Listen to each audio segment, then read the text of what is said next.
அவங்கள நீங்க நான் சந்திச்சுக்கிறேன். அவங்க சந்திச்சு நிறைய தரம் நான் என் காதல வெளிப்படுத்த ட்ரை பண்ணிக்கிறேன். ஆனா அவ்வளவு நேரம் எனக்கு இடையூறாக இருந்துச்சு. ஆனா நீங்களும் இன்னும் போய் அவங்கள்ட்ட காதல சொல்றதுக்கான ஒரு சந்தர்ப்பம் உங்களுக்கு கிடைக்கலையா? இல்ல. அவங்களோட பேசுறது உண்டா நீங்க? நான் போன்ல இப்பயும் பேசிக்கிறேன். பேசுவீங்க, ஒரு நல்ல நண்பரா நீங்க பேசிட்டு தான் இருக்கீங்க அவங்களோட? அவங்களோட நான் பேசிக்கிறேன். ஆனா பட் எனக்கு அவங்க எப்படித்தான் என்னோட அந்த அவங்களோட மைண்ட் எப்படி வச்சுக்கிறாங்கன்னு எனக்கு தெரியாது.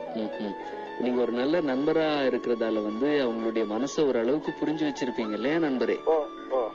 நீங்க ஒரு நல்ல ஒரு சந்தர்ப்பம் பாருங்க. அவங்க இதை எந்த அளவுக்கு சாதகமா ஏற்றுக்கொள்வாங்க, இல்லைன்னா அவங்க இது ஒரு இதை பிடிக்கலன்னு சொல்லிருவாங்களா அப்படிங்கறது உங்களால புரிஞ்சு கொள்ள கூடியதா இருக்கும்.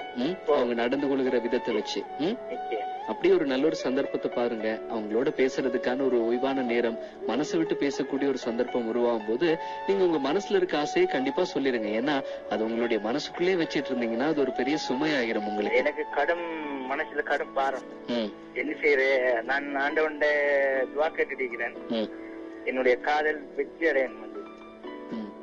சரி, நீங்க உங்களுடைய மனசுக்குள்ள ஏதோ ஒரு பெரிய சுமையா வைக்காம நண்பரே, நீங்க ஒரு நல்ல ஒரு சந்தர்ப்பம் பார்த்து, ஏன்னா உங்களுடைய அந்த நண்பியினுடைய மனசு உங்களுக்கு நல்லாவே தெரியும் அப்படிங்கறதால அவங்களோட மனசு விட்டு பேசிருங்க.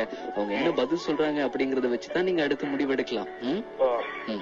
நாளா பேசிட்டு இருக்கிறேன். நாங்க ஒரு நாளைக்கு கிட்டத்தட்ட ஒரு 10 முறையாவது ட்ரை பண்ணி பேசுவோம். 2 பேரும் கதப்போம், 2 பேரும் ஒரு இடத்துல சந்திச்சுக்கிறோம். நான் சொல்லுவேன் இப்படி உங்களுக்கு சந்திக்கணும்னு சொன்னா ஆள் நாங்க 2 பேரும் சந்திப்போம். ஆனா எங்களுக்குள்ள அதை எப்படித்தான் சொல்லணும்னு தெரியும். அந்த நிலைமையில இருக்கிறோம், தடுமாற்றம். நீங்க எந்த சந்தர்ப்பம் வரும் அப்படின்றத பாத்துட்டு இருக்கீங்க. இந்த சந்தர்ப்பத்துல சொல்லலாமா இல்லன்னா இப்ப சொல்லலாமான்னு. சரி, அவங்களுடைய மனசு உங்களுக்கு நல்லாவே தெரியும். நீங்க உங்களுடைய மனசுக்குள்ள அது ஒரு சுமையா வச்சிட்டு இருக்காம சரியான ஒரு சந்தர்ப்பத்தை பாருங்க. அவங்களோட மனசு விட்டு பேசுங்க. அவங்க சொல்ற பதில் தான் உங்களுக்கு நல்ல ஒரு முடிவு எடுக்கிறதுக்கு ஒரு நல்ல காரணமா இருக்க போகுது. ரொம்ப நன்றி நண்பரே, உணர்வுகளை சொன்னதுக்கு நன்றி. வணக்கம். காதலிக்கக்கூடிய எல்லோருக்குமே இருக்கக்கூடிய ஒரு பெரிய பிரச்சனை தான் இது, யார் முதல்ல காதல சொல்றது அப்படிங்கறது. ஆனால் சில நேரங்கள்ல 2 நண்பர்களுக்குமே மனசுக்குள்ள காதல் இருக்கும். ஆனால் முதலில் சொல்வது யார் என்ற ஒரு தயக்கமும் அவங்களுக்குள்ள இருக்கிறது உண்டு. யாராவது மனசு விட்டு பேசினா தானே முடியும், ஏதாவது ஒரு தீர்வு காண முடியும்.